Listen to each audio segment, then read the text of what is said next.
बच्चों, आप सभी का स्वागत है आपके फेवरेट यूट्यूब चैनल चेतन भारत लर्निंग में। मैं हूं रत्नेश और आज आपके सामने मैं लेकर आया हूं आर्टिकल्स के प्रैक्टिस क्वेश्चंस।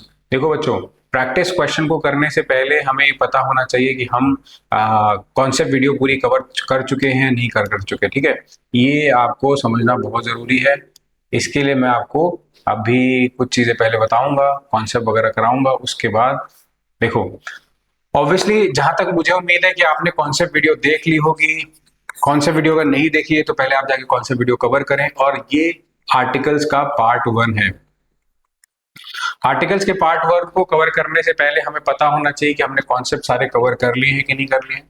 अच्छा देखो, कॉन्सेप्ट में क्या है कि बेसिक चीजें मैंने सारी बताई हुई हैं। बेसिक मतलब जैसे कि रूल्स क्या है ना।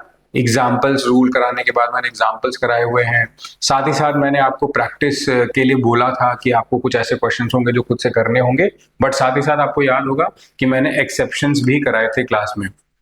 तो आपने वो सारे एक्सेप्शंस अगर कर लिए हैं, बेसिक्स कवर कर ली है, कॉन्सेप्ट वीडियो पूरी देख ली है, तो आर्टिकल की प्रैक्टिस क्वेश्चन का पार्ट 1 है ये।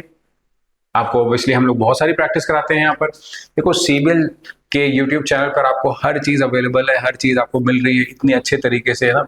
मतलब आई डोंट थिंक कि आपको सीक्वेंस वाइज अगर आप देखने जाएंगे किसी चैनल पर, आपको इतने डिटेल तरीके से सारी चीजों का एनालिसिस, है ना, प्रैक्टिस भी फिर कॉन्सेप्ट भी, तो नहीं मिल सकता।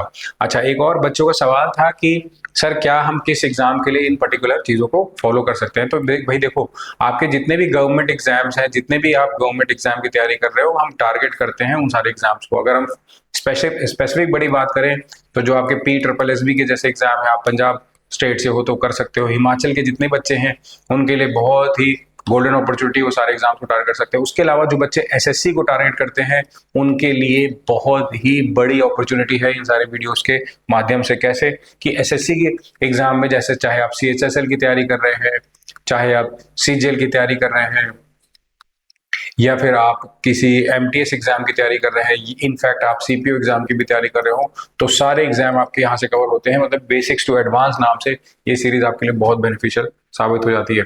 तो मेरा सजेशन तो भाई इवेंचुअली आपको यही रहता है कि हमेशा आप पूरा करो और सारी चीजों का ध्यान रखो बच्चों। चलो खैर, अब हम यहाँ पर शुरू करते हैं अपने सबसे पहले एरर से। और एरर के क्वेश्चन आपको ध्यान से देख करके आंसर करने हैं। जैसे मैं क्लास में हमेशा बोलता रहता हूँ, वैसे ये बात कि अगर बच्चों आप चाहो तो वीडियो को पॉज करके आप कमेंट सेक्शन में जाके अपने क्वेश्चन में जो भी आपने क्वेश्चन में रीड किया, मान लो तो आपका कोई भी आंसर है XYZ, कोई भी आंसर आपके मन में आया है, तो आप वो आंसर जाके उधर लिख सकते हो। तो आपको पता लगेगा कि आपका आंसर सही आया है नहीं। बजाय सुनने के, सिर्फ सुनने के बजाय आप ऐसा भी कर सकते हो, ये भी आपके लिए काफी बेनिफिशियल हो सकता है। In science the credit goes to a man who convinces the world, not to the man to whom the idea first occurs. अब देखो, अगर इसकी बात करें यहाँ पर, कह रहा है in science the credit goes to a man who convinces the world, a man who convinces the world, not to the man to whom the idea first occurs। अब देखो इसमें क्या बोलोगे, in science the credit goes to the man, उस इंसान को जाता है जो कन्विंस करता है। तो वो कोई भी इंसान हो सकता है या वो स्पेसिफिक इंसान होगा जो कन्विंस करेगा, तो आप बोलोगे वो स्पेसिफिक इंसान होगा, इसलिए इसके पहले हमें द आर्टिकल लगाना चाहिए। तो in science credit goes to the man who convinces the world, not to the man to whom idea first occurs. ना ही उस इंसान को, ना ही जिसको जो कन्विंस करता है, बल्कि ना ही उसको जिसको आइडिया फॉर सकर्स करता है। तो दोनों बातों में देखो, द आर्टिकल लगा के आप सेंटेंस को क्लीन कर पा रहे हो। आंसर ऑप्शन ए इसका अगर आप मार्क करते हैं तो आपका आंसर करेक्ट माना जाएगा। इसी तरीके से क्वेश्चन को सॉल्व करना है जिससे कि आपको क्लैरिटी रहे और आपको कोई डाउट ना आए कि क्वेश्चन का आंसर क्या बना है। It is only after the war is over that people realize how bad it was। देखो, it is only लिखा है, it is only after the war is over। अब हम क्वेश्चन को थोड़ा सा रीड करने के साथ साथ ना समझने की कोशिश करें तो ज्यादा अच्छा रहेगा, बजाय हड़बड़ी करने के। It is only after the war is over that people realise how bad it was. अब देखो, इस क्वेश्चन में क्या बात चल रही है, ये कह रहा है कि it is only after the war. अब कोई ये स्पेसिफिक वॉर है बच्चों या फिर कोई भी वॉर की बात चल रही है?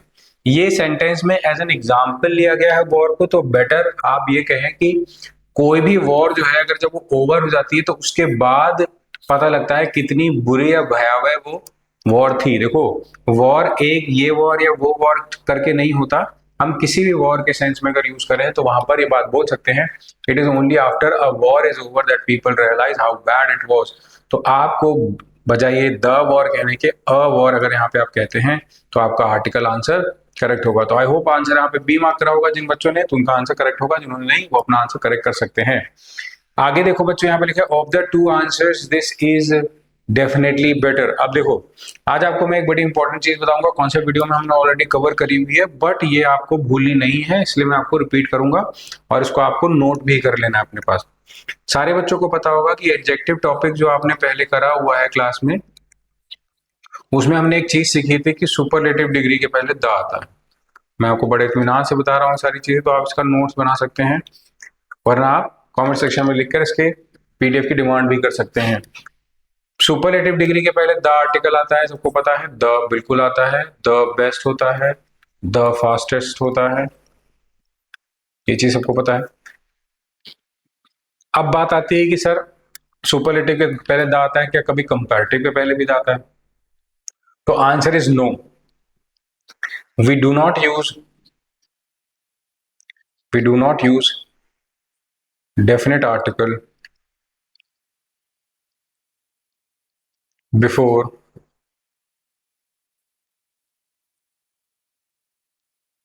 comparative degree। अच्छा, तो ये रूल है कि we do not use definite article before comparative. Comparative degree के पहले डेफिनेट आर्टिकल नहीं लगाते। क्लियर है? ठीक है, समझ आ गया? कोई डाउट है? कोई डाउट भी नहीं है। अब हमें क्या करना चाहिए? अब हमें समझना चाहिए इसके आगे का पार्ट कि अगर डेफिनेट आर्टिकल के पहले हम लोग मतलब कंपैरेटिव डिग्री के पहले कोई आर्टिकल नहीं लगाते सर, तो फिर कैसे, मतलब कॉन्सेप्ट क्या कहता है? अब आपको मैं इसी का दूसरा पार्ट बताता हूँ, केस। अगर आप कंपैरेटिव डिग्री का इस्तेमाल सेंटेंस में बच्चों, कंपैरेटिव डिग्री का इस्तेमाल अगर आप सेंटेंस में जानते हो कैसे करने लग जाओ, not to show comparison. Comparative degree का इस्तेमाल not to show comparison, not to show comparison but to show selection और चॉइस। सिलेक्शन और चॉइस बताने के लिए अगर कंपैरेटिव डिग्री का इस्तेमाल करने लग जाते हैं तो उसके पहले हम द आर्टिकल लगाते हैं। अब पॉइंट आता है कि सर कंपैरेटिव डिग्री के पहले सिलेक्शन या चॉइस बताने के लिए द आर्टिकल कैसे आ सकता है, क्या कॉन्सेप्ट है? तो आप बोलोगे, जैसे अगर मान लो यहाँ पर लिखा है of the two answers this is definitely better, तो आपको कहना पड़ेगा this is definitely the better. क्यों सर, क्या यहाँ पर कंपैरिजन नहीं हो रहा दो आंसर्स के बीच में? नहीं, ये सेंटेंस बेसिकली ये बोल रहा है कि दो में से कौन सा आंसर बेटर है। कौन सा आंसर बेटर है दो में से, ये शो करने के लिए जब यूज किया जा रहा है तो उसके पहले द आर्टिकल लगेगा। तो इसका आंसर ऑप्शन जो आप सेलेक्ट करेंगे वो डी ऑप्शन होगा। अगर किसी बच्चे ने डी ऑप्शन सेलेक्ट करा है तो उसका आंसर करेक्ट माना जाएगा, वरना वो गलत माना जाएगा। मतलब बेसिक बेसिक चीज का आपको ख्याल रखना था इस क्वेश्चन को सॉल्व करने के लिए। अगर यहां तक किसी को डाउट हो तो बता सकता है, अगर क्लियर है तो इट इज वेरी नाइस, है ना? मतलब आपको समझ आ गया कि बेसिकली कैसे करना था ये वाला क्वेश्चन, है ना? आगे कह रहा है he is unfortunate enough to lose few friends he made during his stay at Patna. At Patna या इन पटना कह सकते हैं। आप प्रेपोजिशनल एरर को हम अगर फोकस ना करें, थोड़ा समझने की कोशिश करें, स्टे एट ना एयरपोर्ट होता है या बड़ी छोटी जगह के लिए इन एट होता है, वो कॉन्सेप्ट भी लगा रहे हैं तो भी हम यहाँ पर इसको छोड़ सकते हैं, मतलब इसको हम गलत ना कहें तो बेटर होगा। अब आता है, एक बार क्लास में बच्चे ने पूछा कि सर ये इनफ का जो यूज है ये बड़ा डाउट देता है, तो मैं थोड़ा सा यहाँ पर एलाबोरेट करूंगा और उसके बाद आपको क्वेश्चन का आंसर भी पता लग जाएगा। इनफ शब्द को यूज करना है तो आप दो तरीके से करो, ये चीज आपको नोट कर लेनी चाहिए बच्चों। इनफ को आप एडजेक्टिव बना के भी यूज कर सकते हो, इनफ को आप एडवर्ब बना के भी यूज कर सकते हो। फर्क क्या होगा? अगर मान लेते हैं इनफ को आपने एडजेक्टिव बनाया तो कैसे करेंगे? जैसे he has enough money to buy a car। अब देखो इस क्वेश्चन में कैसे पता लगेगा कि सर ये इनफ जो है एडजेक्टिव है या क्या है। तो आप देखोगे मनी वर्ड यहाँ पर नाउन है। हाँ वो तो पता है सर। और नाउन शब्द के लिए जो वर्ड आता है उसको क्या कहते हैं सर? उसको तो एडजेक्टिव कहते हैं। तो ये पता लगा कि इनफ वर्ड यहाँ पर नाउन को क्वालिफाई कर रहा है, एडजेक्टिव है।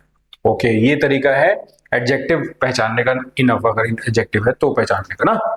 ठीक है, आपको पता चल गया फिर। अब आती है बात कि इनफ वर्ड अगर एडवर्ब है सर तो कैसे पहचाने। अगर इनफ वर्ड एडवर्ब है तो आपका तरीका होना चाहिए कि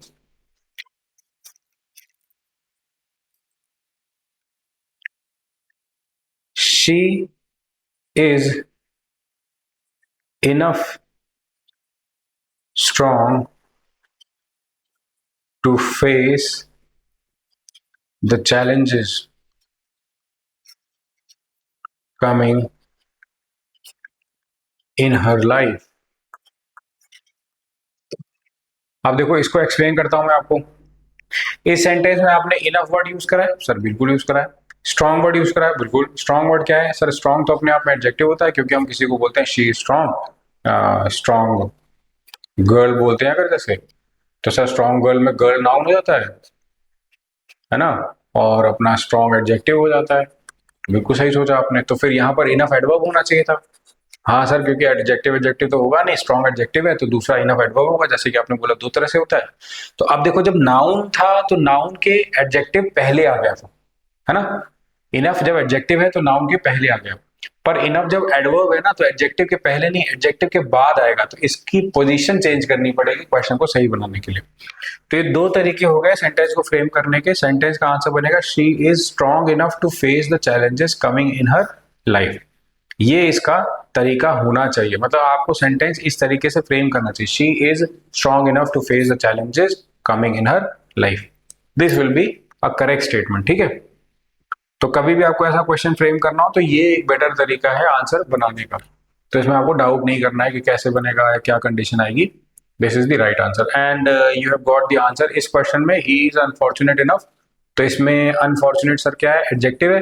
ठीक है, इनफ एडवर्ब होगा, तो इसमें तो कोई प्रॉब्लम नहीं, ये आपको एक्सप्लेन कर दिया गया कि इस तरह से होता है। अब आता है कि उसके दोस्त चले गए। He is unfortunate enough, unfortunate मतलब बदकिस्मत है कि lose few friends. Few friends का मतलब क्या होता है? फ्यू अकेला होता है बच्चों, ना के बराबर नेगेटिव। तो यहाँ पर नेगेटिव सेंस होगा क्या? उसने नेगेटिव फ्रेंड्स को लूज किया? नहीं, उसने कुछ फ्रेंड्स को लूज किया है। इसके लिए हमें कहना पड़ेगा a few friends he made during his stay at Patna, in Patna. ठीक है, तो आपको रीजन समझ आ गया कैसे हमने यहाँ पर आर्टिकल लगाना और कैसे सेंटेंस को करेक्ट करना है, वो अकॉर्डिंगली हम चेंज करेंगे। ओके, आगे लिखा है there were a number of pretty girls in the party but it was Ragini who remained a centre of attraction. Who remained the centre of attraction, or centre of attraction. ये देखो कई बार बच्चों को doubt होता है। हमने क्लास में जब आर्टिकल पढ़ा तो आपको एक एक रूल मैंने आपको बताया भी था और बात बोली थी कि याद रखना बच्चों कि किसी प्रॉपर नाउन को अगर if we try to change it into a common noun, if we try to change it into a common noun, we add indefinite article before it, indefinite article before it। ठीक है, तो देखो sentence बना there were a number of pretty girls in the party but it was a Ragini. इसका answer क्या बनेगा? It was a Ragini who remained a centre of attraction, या it was the Ragini कहोगे अगर, तो पता नहीं आपको फिर, मतलब रागनी को आप कैसे जानते हो? क्या मतलब स्पेसिफिक कंडीशन है कि it was the Ragini who remained, तो सेंस नहीं बनता। आपको बोलना पड़ता है कोई रागनी थी जो सेंटर ऑफ अट्रैक्शन बन गई, क्योंकि there were a number of pretty girls in the party, party में बहुत सारी लड़कियां थी मगर एक रागनी नाम की लड़की थी जो कि पार्टी में अट्रैक्शन बनी रही। अब आपके मन में आ रहा होगा सर हम इसमें इसको डेफिनेट क्यों नहीं बोल सकते थे? डेफिनेट बोलने की नीड इसलिए नहीं थी बच्चों क्योंकि हमें ये नहीं शो करना था कि कोई वही स्पेसिफिक रागनी, ये कह रहा है कि कोई रागनी थी जो सेंटर ऑफ अट्रैक्शन बनी। ठीक है, साइंस उसकी ऐसे बन रही है बेसिकली, उस हिसाब से इसका आंसर रागनी आएगा। मतलब ऑप्शन नंबर सी आपको इसका आंसर मार्क करना चाहिए था। तो ये आपके लिए काफी डिफरेंट है और यूनिक है ना?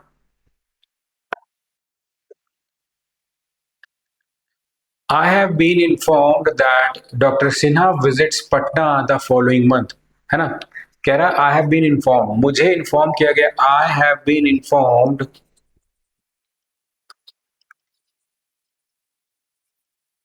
that Dr. Sinha visits Patna। आप सेंटेंस का साइन समझेंगे यहां पर।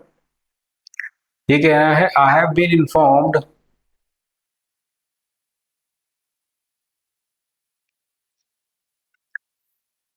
that Dr. Sinha visits Patna the following month। अब इसमें डॉक्टर सिन्हा के पहले कोई आर्टिकल लगाने का मतलब है नहीं, कोई सेंस नहीं बनती। ठीक है, अब आती है बात I have been informed that doctor Sinha visits Patna the following month. अब आ फॉलोइंग मंथ चेंज करने की जरूरत है नहीं, कोई जरूरत नहीं है, एज इट इज लिख सकते हैं, लिख सकते हैं। तो इसका आंसर आप क्या लगा सकते हैं बच्चों? No error. ठीक है, चलो नेक्स्ट क्वेश्चन की तरफ बढ़ते हैं। He is the best artist of the time but unfortunately least recognised, है ना? तो इस क्वेश्चन में क्या बात चल रही है? He is the best artist of the time but unfortunately the least recognised. हम द लीस्ट यहां पर क्यों यूज करेंगे, कोई बता सकता है? देखो बहुत सिंपल सी तरीके की बात है, बहुत सिंपल सी कंडीशन है इसमें अप्लाई हो रही है कि ही is the best artist of the time but unfortunately the least, क्योंकि सुपरलेटिव डिग्री के पहले, सुपरलेटिव डिग्री के पहले हमने द आर्टिकल यूज करना चाहिए। सुपरलेटिव डिग्री के पहले बच्चों द आर्टिकल यूज होता है और वो कंडीशन हमेशा ट्रू रहेगी, आपको ध्यान भी रखना है और यूज करते टाइम भी आपको बहुत फोकस्ड होकर इसका आंसर करना, मतलब कभी आपका आंसर गलत ना होने पाए, इस चीज का ख्याल रखना। ये कह रहा है he said that he felt nervous because of a friend of his had given him a very bad news. Sentence क्या है? बेसिक है, बेसिक तरीके से समझते हैं। He said that he felt nervous because a friend of his had given him a very bad, a friend of his had given him a very bad news. He said that he felt nervous because a friend of his had given him a very bad news। इसमें कोई गलती नहीं है, तो इसका answer आप no error mark कर सकते हैं। समझ आ गया? क्लियर है यहां तक? ठीक है। I don't like that type of man who does nothing but find faults in others। यहां पर आपको क्या करना है, एक चीज याद रखनी है, जैसे kind of, sort of, type of, variety of, ये जो वर्ड्स होते हैं ना, इनके साथ एक कंडीशन होती है कि ये अपने आप में एडजेक्टिव प्रोनाउन के जैसे यूज करने वाले एडजेक्टिव्स हैं। मतलब वैसे तो इनको एडजेक्टिव के जैसे यूज किया जाता है, प्रोनाउन नहीं है, पर अगर इनको सेंटेंस में यूज करोगे बच्चों तो इनके साथ आपको जो चीज भूलनी नहीं है वो पॉइंट है, वो ये कहता है कि always use a noun after them, so without an article, without an article. अब इसका मतलब ये नहीं कि एन आर्टिकल लगेगा, आर्टिकल नहीं लगेगा। ठीक है, इसका मतलब ये नहीं कि एन आर्टिकल नहीं लगेगा, इसका मतलब है कि आर्टिकल नहीं लगेगा। तो इसका मतलब है सर आप कहना चाह रहे हो I don't like that type of a man की जगह I don't like that type of man who does nothing but finds fault in others, ये सेंस है। हाँ ठीक है, इस तरीके से क्वेश्चन को फ्रेम करना, तो आपको थोड़ा सतर्क रह के इसका आंसर करना है। He claims to be a linguist but in reality he does not know even the ABC of linguistics। कैसे देखो, he claims to be a linguist. He claims to be a linguist again, but in reality he does not even know the ABC of linguistics. तो इस sentence में अगर आप overall notice करोगे तो कोई भी गलती नहीं मिलेगी, तो इसलिए आपको आंसर इसका नो एरर मार्क कर देना चाहिए। अब मैं आपको एक और चीज बताता हूं इसी में कि नो एरर वाले क्वेश्चंस में बच्चे जनरली बड़ा कंफ्यूज होते हैं, मतलब कैसे और क्यों। उनको ये रहता है कि सर नो एरर वाले क्वेश्चन को हम कैसे सॉल्व करें, मतलब बेसिकली उसमें हम क्या टारगेट करें कि नो एरर हमें पता लग जाए, या कुछ ऐसा हो कि जहां पर थोड़ा क्लैरिटी आ जाए, मतलब कुछ भी ऐसा। ठीक है, तो क्या कर सकते हैं नो एरर वाले क्वेश्चन के लिए? देखो मैं हमेशा ये बोलता हूँ नो एरर वाले क्वेश्चन में आप क्या करो कि क्वेश्चन को पूरा एक फ्लो में पढ़ के देखो पहले तो। अगर आपको जो रूल्स याद है बच्चों, या तो आप वो रूल्स को अप्लाई करके देख लो। अगर वो रूल्स अप्लाई होते हैं तब तो ठीक है, अगर अप्लाई नहीं होते हैं तो फिर अगर आपको लगता है सारा कुछ सही जा रहा है, ओके है, तो फिर आप नो एरर आंसर मार्क कर सकते हो, बजाय कंफ्यूजन में रहने के ऐसा कर सकते हो। ओके, आगे देखते हैं। The remedy lies in promoting values of humanism democracy so as to combat the oncoming brand of fascism. अब देखो ये क्वेश्चन बड़ा बढ़िया है। आपको पता है बच्चों कि जब कोई क्वेश्चन फ्रेम किया जाता है उसमें हम काफी चीजें ऐड करके बच्चों से क्वेश्चन पूछते हैं। मान लीजिए आर्टिकल का क्वेश्चन अभी पूछा जा रहा है, अब एग्जाम में तो आपको पता है आर्टिकल का डायरेक्ट क्वेश्चन बोल के नहीं पूछेंगे कि आप बताओ आर्टिकल से रिलेटेड क्वेश्चन, एडजेक्टिव से रिलेटेड, नाउन से रिलेटेड, प्रोनाउन। वो तो आपको एक स्टेटमेंट देंगे, आपको बोलेगा कि एरर बताओ, फिर आपको बताना पड़ेगा, मतलब ओवरऑल सारा कुछ दिमाग लगा के कि अच्छा ये रीजन हो सकता है, ये रीजन हो सकता है, इसलिए मेरा आंसर गलत है, इसलिए मेरा आंसर सही है, whatever the reason would be. तो आपको सारा कुछ देखना पड़ता है। यहां पर भी वही है, the remedy lies in promoting values of humanism and democracy so as to combat the oncoming brand of fascism, है ना। अब the remedy lies in promoting values of humanism, क्या सेंस हो सकती है इसकी? आप सोचो क्या आंसर आप मार्क करोगे जिससे कि आपका आंसर करेक्ट आ जाए। The remedy lies in promoting values of humanism, तो क्या सेंस है कि the remedy lies in what sense, to what context?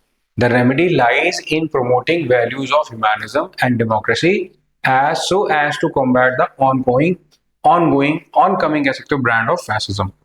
ठीक है, तो अब इसमें द आर्टिकल यहाँ पर द रेमेडी के पहले, मतलब रेमेडी के पहले द लगा रखा है आपने, है ना। एक तो ये बेसिक चीज आप चेक करो, ये लिखा हुआ the remedy lies in promoting values of humanism.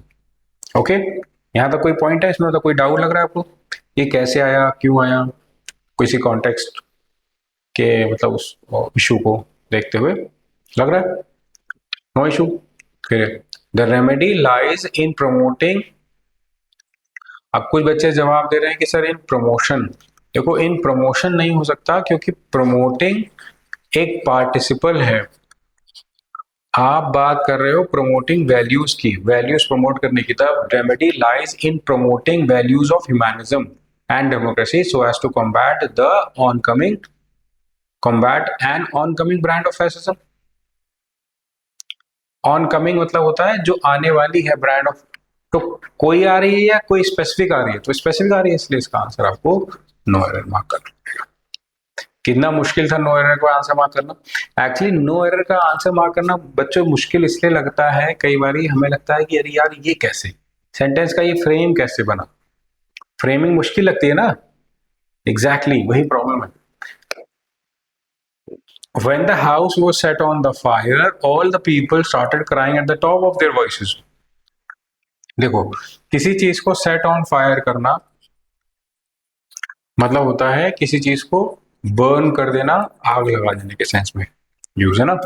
When the house was set on fire, all the people started crying at the top of their voices। तो सेट ऑन द फायर नहीं कहते, set on fire इसको हम use करते हैं phrase, आप इसको change मत करो, सेट ऑन द फायर लिख के सेट ऑन फायर लिखना है। When the house was set on fire, all the people started crying at the top of their voices। ठीक है, अब फिर इसमें सर क्या मतलब फाइनली क्या कर सकते हैं? देखो इसमें फाइनली आप ऑप्शन नंबर बी के साथ जा सकते हैं, क्योंकि आप बेसिक सेंटेंस पढ़ो, आपको पता लग जाएगा। When the house was set on the fire का सेंस भी तो नहीं बन रहा है। आपको लॉजिकली यही बोलना चाहिए, when the house was set on fire all the people started crying at the top of their voices. अब देखो, a first step in a rational solution to any problem is the recognition of the fact that a problem exists. क्या मतलब है इसका? देखो, a first step, the first step होता है किसी चीज में बजाय अ फर्स्ट स्टेप के। The first step in a rational solution to any in a problem is the recognition of a recognition of the fact that a problem exists। मतलब यही है कि सेंटेंस में द फर्स्ट स्टेप आप बोल रहे हो, the first step in a rational solution. तो किसी भी रैशनल सॉल्यूशन को देने के लिए, सॉल्यूशन देने के लिए, सॉल्यूशन करने के लिए जो फर्स्ट स्टेप होता है वो होता है एक recognition of the fact that a problem exist. सबसे पहले आपको रिकॉग्नाइज करना पड़ता है कि समस्या है। अगर आप यही चीज रिकॉग्नाइज नहीं कर रहे हो कि समस्या है, तो आप उसको सोल्यूशन कहां से दोगे? लॉजिक है कि नहीं इस बात में? बिल्कुल लॉजिक है। तो उसका आप सोल्यूशन भी नहीं दे पाओगे, ये यहाँ पर लिखा हुआ। इसका आंसर क्या मार्क करना था? इसका answer option number A mark करना था, जो कि correct answer. There is an issue, यहाँ तक कोई प्रॉब्लम है? ठीक है, चलो हम ट्राई करते हैं। फिर लिखा है little knowledge is knowledge of music, कह सकते हैं he possess prove to be a boon for him when he was utterly helpless. देखो, दो तीन बातें हैं इसमें, समझाऊंगा मैं आपको। सबसे पहले आपको बता देता हूँ, यहाँ पर बून शब्द यूज हुआ है। आपको बच्चों बून और बेन में अंतर पता होना चाहिए। सबको पता है या किसी को डाउट है कि बून बेन में अंतर क्या होता है? अगर डाउट है तो मैं आपको समझा देता हूँ। बून वर्ड का मतलब होता है वरदान, और बेन वर्ड का मतलब होता है अभिशाप।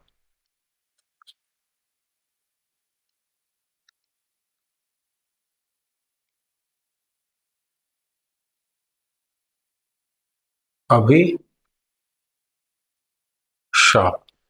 ठीक है। बून वर्ड का मतलब वरदान हो गया और बेन वर्ड का मतलब अभिशाप हो गया। अब आते हैं आगे। सारे बच्चों को पता है लिटिल का मतलब क्या होता है? लिटिल का मतलब क्या होता है? अब कुछ बच्चे बोलेंगे नहीं नहीं सर, ये वाला तो नहीं पता है, ये कैसे यूज होता है। तो फिर मैं क्या बोलूंगा? मैं बोलूंगा भाई कॉन्सेप्ट वीडियो देखो जाके।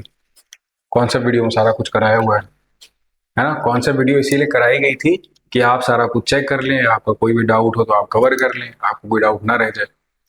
पर बच्चे क्या करते हैं? बच्चे मिस कर देते हैं, बस वही गलती कर जाते हैं। तो मिस नहीं करना, आपको सारा कुछ प्रॉपरली देखना है। लिटिल वर्ड होता है नेगेटिव सेंस में use.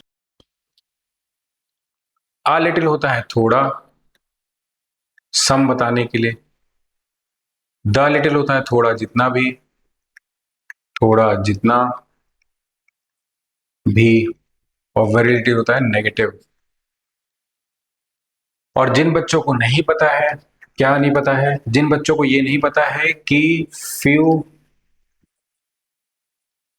A few, the few और वेरी फ्यू में क्या डिफरेंस है, तो उनको मैं बता दूं कि यहाँ ब्लू पेन यूज कर लेते हैं बताने के लिए। फ्यू होता है नेगेटिव बच्चों, आ फ्यू होता है सम, थोड़ा बताने के लिए। द फ्यू होता है थोड़ा जितना भी।